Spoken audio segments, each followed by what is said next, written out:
Good afternoon, ladies and gentlemen. It seems only yesterday since we were last together. As you know, this was to be our opening press conference of the year. We were to look ahead toward the big issues of 2009. This is the year of climate change. The economic crisis is still very much with us. So is the food crisis. We face grave challenges to peace and security. But today, the big issue is the situation in Gaza. Today is day 17 there. My message is simple, direct, and to the point. The fighting must stop.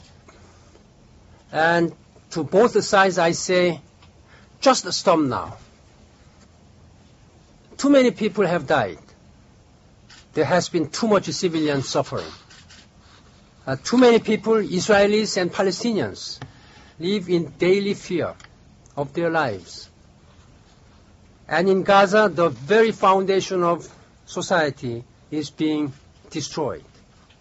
People's homes, civic infrastructure, public health facilities, and schools. We have a Security Council resolution demanding an immediate and enduring ceasefire. In the name of humanity and international law, this resolution must be observed. I expect the parties now meeting in Cairo to do what is required. They must agree to the elements of an immediate ceasefire. At a minimum, that means a halt to rocket attacks by Hamas militants and the withdrawal of Israeli forces from Gaza. It is time to stop. It is time to stop the killing and the destruction. Ladies and gentlemen, as you know, I leave for the region tomorrow. My goal is to step up the pace of our joint diplomatic efforts and ensure that urgent humanitarian assistance reaches those in need. It is one thing to speak to world leaders, as I have done daily in seeking to resolve this crisis. And it is another thing to be present oneself. It is my duty as Secretary General to uphold the UN Charter and its principles. We have 10,000 staff on the ground in the occupied territories and in Israel. I want my visit to be a tangible expression of support for their work under the most difficult and dangerous circumstances. I salute their bravery and their dedication to the UN's mission. Most of all, I want to demonstrate my deep concern and empathy for the innocents caught in these terrible circumstances, both in Israel and the occupied territories. More than 900 Palestinians have died. About 4,000 have been injured. They have no place to hide, no place to run. I'll begin my trip in Cairo and move on to Jordan, Israel, Palestine, Turkey, Lebanon, and Syria. My trip will conclude in Kuwait. The Arab League Summit offers us an opportunity to take stock of our progress and chart the next steps ahead. At each stop, I will repeat my call for an immediate and durable ceasefire and insist that Security Council Resolution 1860 be respected fully. To repeat, this means an immediate end to military operations in Gaza, an end to Israel's offensive, and a halt to the rocket attacks by Hamas. The international community must come together to stop the smuggling of weapons into Gaza. By the same token, border crossings into Gaza must be reopened in full. Innocent civilians, whether in the occupied territories or southern Israel, cannot live in a state of fear or under a de facto state of siege. Let normal life resume. That is the only path to lasting peace. Ladies and gentlemen, let me close on a broader note, briefly. The coming year will be challenging in the extreme. This is the year of climate change. We have only 11 months to the summit in Copenhagen. To galvanize action, I'll be engaging world leaders on the crunch issues involved in the negotiations beginning later this month at the World Economic Forum in Davos and working toward a high-level meeting on the margins of the general debate in September. Amid all our difficulties, let us remember this is the one true existential threat to our planet. Later this month, on January 26th, I will co-host with the Spanish Prime Minister a high-level meeting on food security in Madrid. The crisis in agriculture and development might not be breaking news, but it has not gone away. Just last week, the government of Kenya announced that it would declare a food emergency. 10 million people, a quarter of the country's population, is at risk from food shortages and drought. The year ahead will bring grave peace and security challenges. Darfur, the DRC, Somalia, Afghanistan, and Iraq. We also face ongoing humanitarian crises in Zimbabwe and Myanmar. Who knows what else 2009 will bring? If all this demonstrates anything, it is the indispensability of the United Nations. Today more than ever, the challenges we face as a global community are collective in nature. Never before has the United Nations been asked to do so much, even as the resources available to do the job now proportionately less. The global economy compounds all these problems. It puts a premium on those dread words I use so often: reform, efficiency, effectiveness, transparency, accountability, and belt tightening. You can be assured that I will continue to do everything in my power to ensure that the UN rises to this great and unprecedented moment. We are on the cusp of a great transition. In this new era, the community of nations must work harder than ever before and work together to make the UN all that it can be and all that it must be. Thank you very much. The first question goes, of course, to the President of our Secretary General, Happy New Year on behalf of the United Nations Correspondents Association, and good luck for your mission. I don't believe in miracles, and when you come back, the America will have a new president. What will be your most urgent request for President Obama at the end of your trip? I will try to have an early meeting with President-elect Obama when he officially inaugurates himself. As you said, I'll be leaving tomorrow. By the time when I return, that will be January 20th morning. In few hours' time, there will be a change of administration. When I talked with him over the phone, right after his election, he told me that he would be pleased to meet me soon after his inauguration to discuss all the matters of our common concern. If you might have read some interview which I had with some media, my first priority issue which I wanted to ask President-elect Obama would be that next administration should take over this Middle East issue as a priority issues. This is one I would like to tell him. And also, of course, there is an issue of climate change, which I really wanted to closely work together with a new administration. There are many other issues, regional conflict issues and global challenges, including MDGs and global health, as well as all burning hot issues in all around the world. Yes, I go to Al Jazeera. Khaled. Secretary, thank you for this news conference. I was wondering whether you will be discussing any specific proposals during your visit to the region, because there's a lot floating right now, Egyptian proposals, Turkish proposals. So are you going to take part in this mediation effort, sir? And shall we expect the fire to stop while you are in the region? Thank you. My visit to the region will focus first on helping to ensure that the ceasefire is implemented, as has been demanded, requested by the Security Council immediately.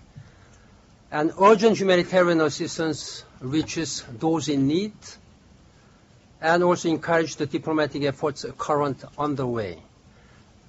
There are opening of the crossings and how to provide the humanitarian assistance, how to protect the population, Palestinian population in Gaza, and how to strengthen the border security.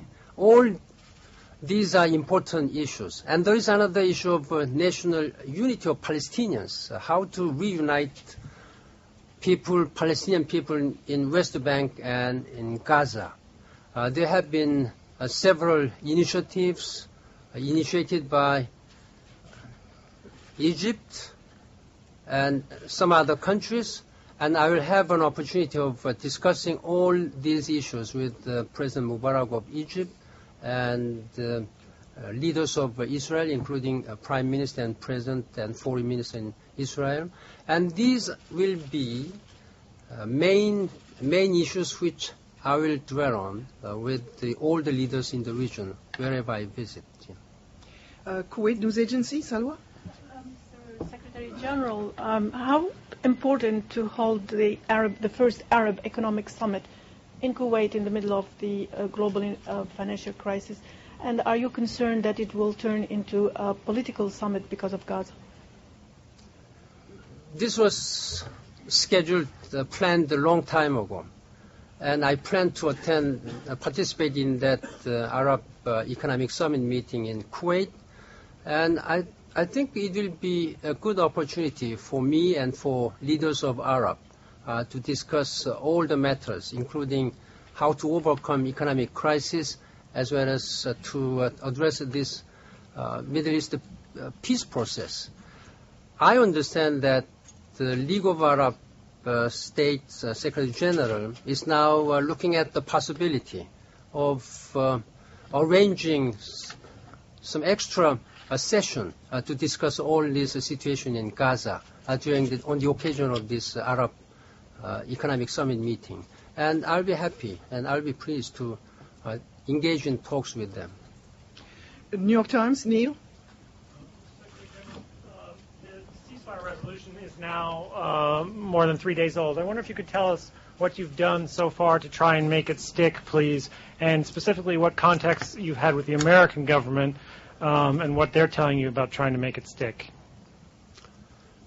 I have been very much frustrated and concerned that this Security Council Resolution 1860 has not been fully observed, and the fighting is still going on. On the very next day, after the last Friday, I talked to Prime Minister Olmert and strongly urged him to implement the Security Council resolution and to stop the military operation. And I have also spoken with the President Mubarak the following day and how to ensure this full implementation of the Security Council resolution, how to ensure immediate ceasefire, how we can build on this all other issues which he has initiated. And I'm really looking forward to discussing this matter. I have been discussing daily with many leaders, European leaders and Arab leaders and Israeli leaders on these issues. Magida? What did he tell you? What did he tell you in all these discussions? Of course, Americans, we have been discussing every day with the Americans so that Americans can also influence Israelis. But I'm not going to tell you anything in detail which I have had discussions. Magida, yes. Mr. Secretary, are you getting any help from the Americans on influencing Israel to abide by a ceasefire? And what exactly are you taking with you to the region? We know what everyone is trying to do. Are you taking any modalities for the mechanisms of monitoring? And basically, are you going to ask the Syrians and the Turks to help you with Hamas? So these are 3-point questions, if you don't mind addressing them. One is a follow-up, obviously. There are certainly some countries or leaders who can influence on Hamas to stop firing rockets against Israel. And there are some countries who can also influence Israel. And that is why I'm now trying to visit all these countries who I think can make a difference, who can make a contribution to, first of all, bring immediate ceasefire and make this ceasefire a durable and sustainable, and which can be fully respected by all the parties concerned. And also, we have to immediately think about how we can provide the necessary humanitarian assistance and also some reconstruction of the devastated Gazan society. What are you taking with you on the mechanisms of monitoring? I'm going to discuss with the leaders, which I have in my mind, but I'm not. I think it's not proper to disclose you in advance before my visit. Yeah. We go to Eric Shawn, Fox News. Yes, Mr. Secretary General, Hamas has said that it will not abide by a ceasefire because it was not a party to the resolution. Do you believe this will stop only when there is an agreed-to ceasefire by both parties, or is it enough for Hamas to stop firing rockets, or for Israel to stop its military action for there to be peace? As I said, both sides must stop now the fighting. If you want to negotiate for the fight, to end the fighting, it will take another many days, and during that time, many more people will die. So my message, as I said, is quite clear, simple, and direct to the point. Just stop now, and let us discuss to build how we can make this ceasefire a durable and sustainable one. That's my message. And I urge again that Hamas militants, they must stop. They must look for the future of Palestinian people. We go to Sylviane Zehil. Thank you. Thank you, Secretary General. You will be going. You will be staying 2 days in Lebanon. What kind of message are you bringing there? You might speak also at the Parliament. Can you tell us what's the message you're bringing? In addition to my talks on this current Gaza situation, I will encourage Lebanese people and government leaders to solidify this national unity of Lebanon so that they can really fully restore peace and stability.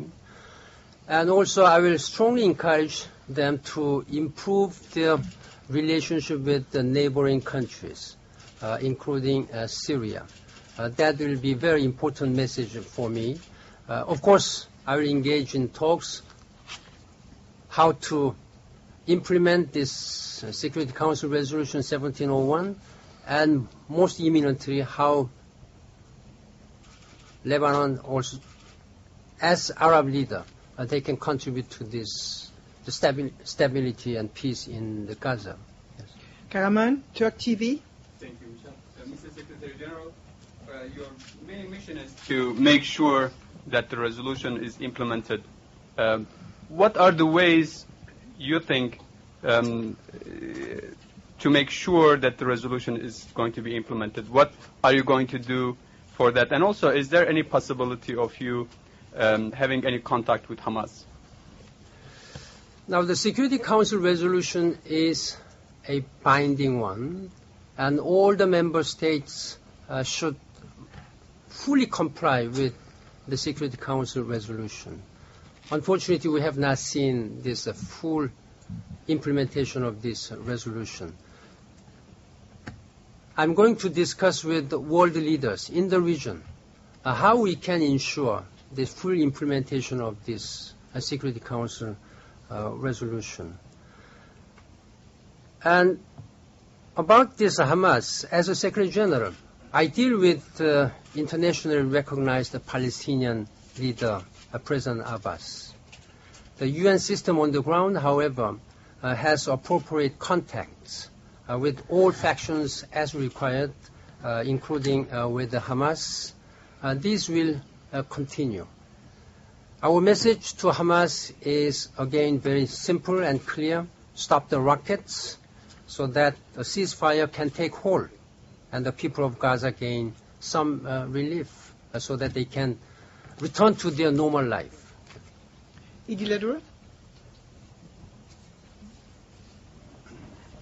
Mr. Secretary General, you say you're very frustrated and concerned that the Security Council resolution has not been implemented.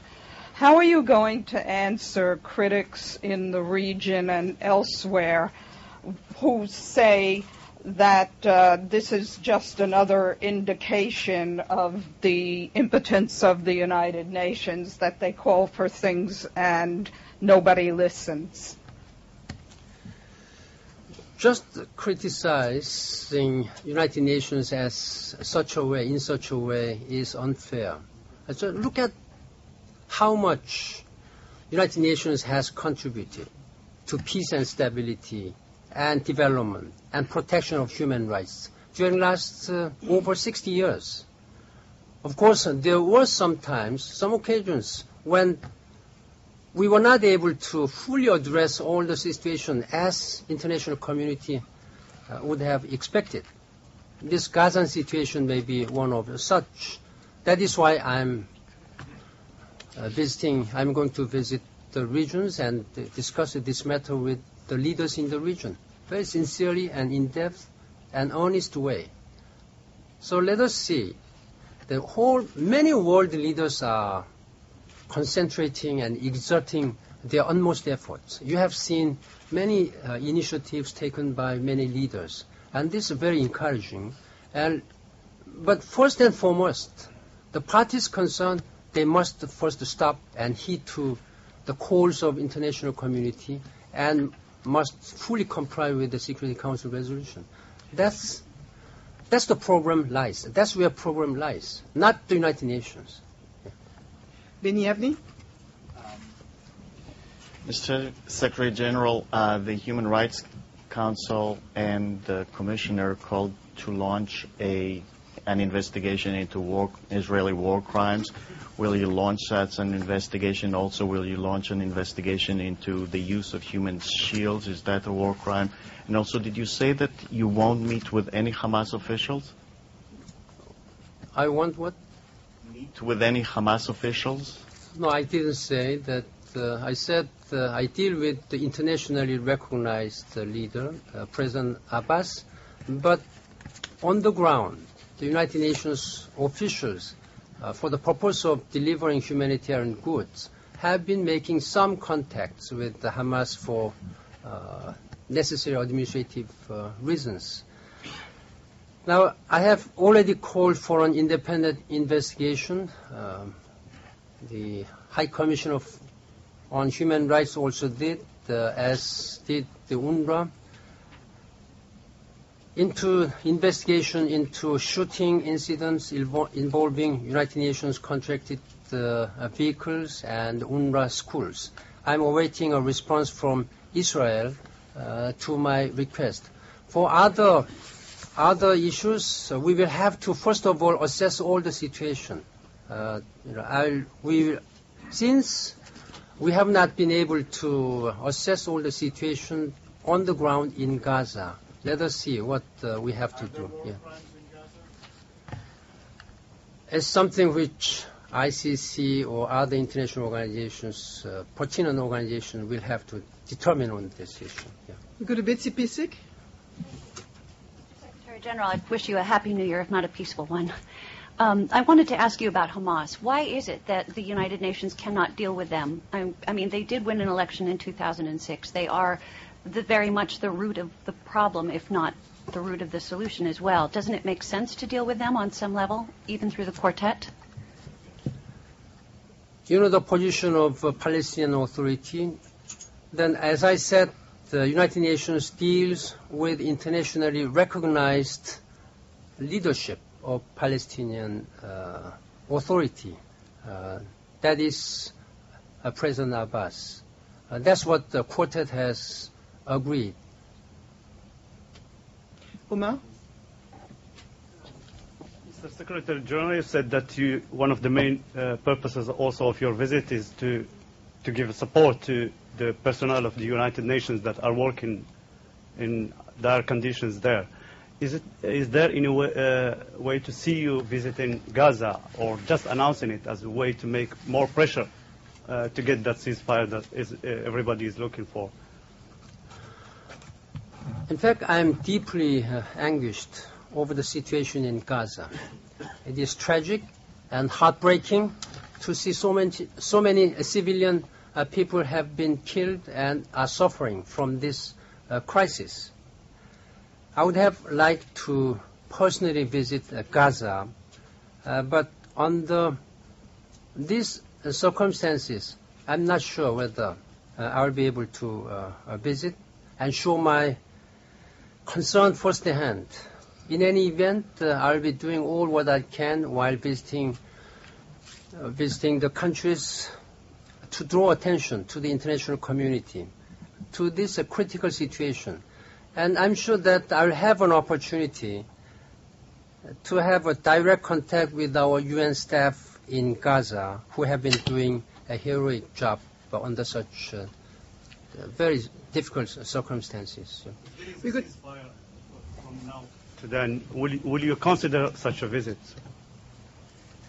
As soon as the ceasefire is ensured, then I'm considering, first of all, dispatching an assessment team to the region, to the Gaza, to determine the extent of damage and extent of needs, humanitarian needs, after which we will discuss this matter, how to help Palestinian people to reconstruct their society.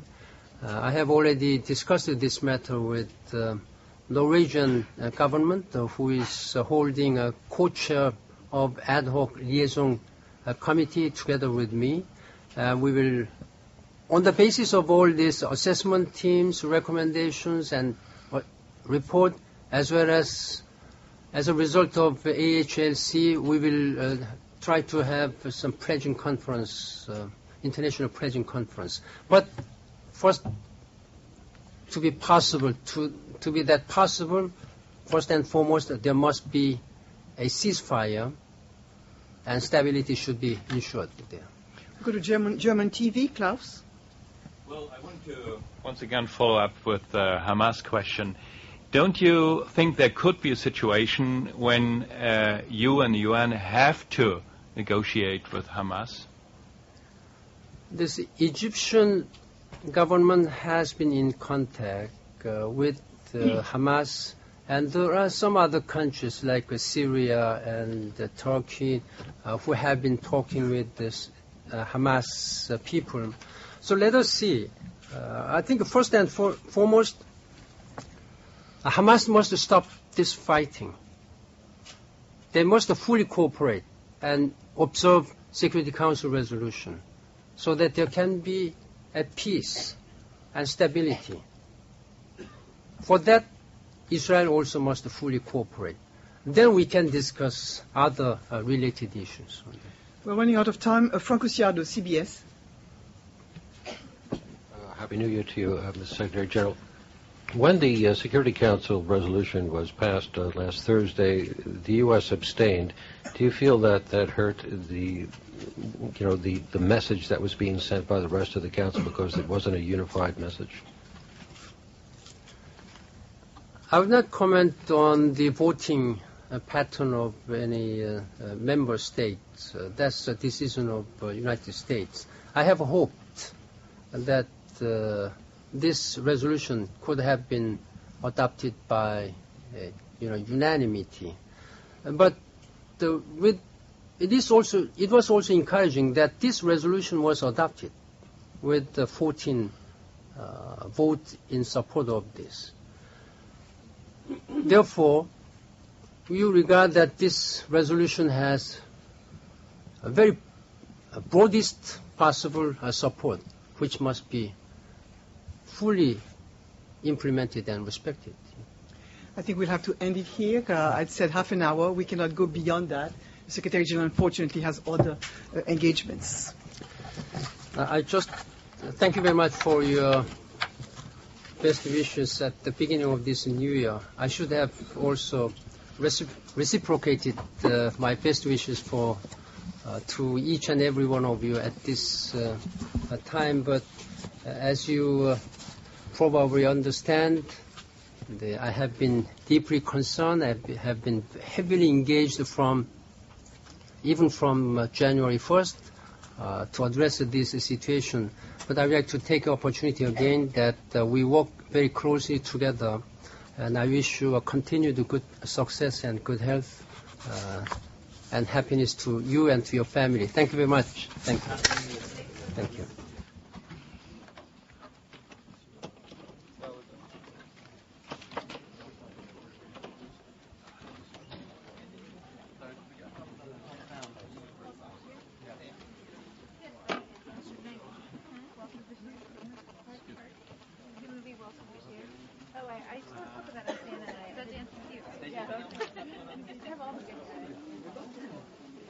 Yeah.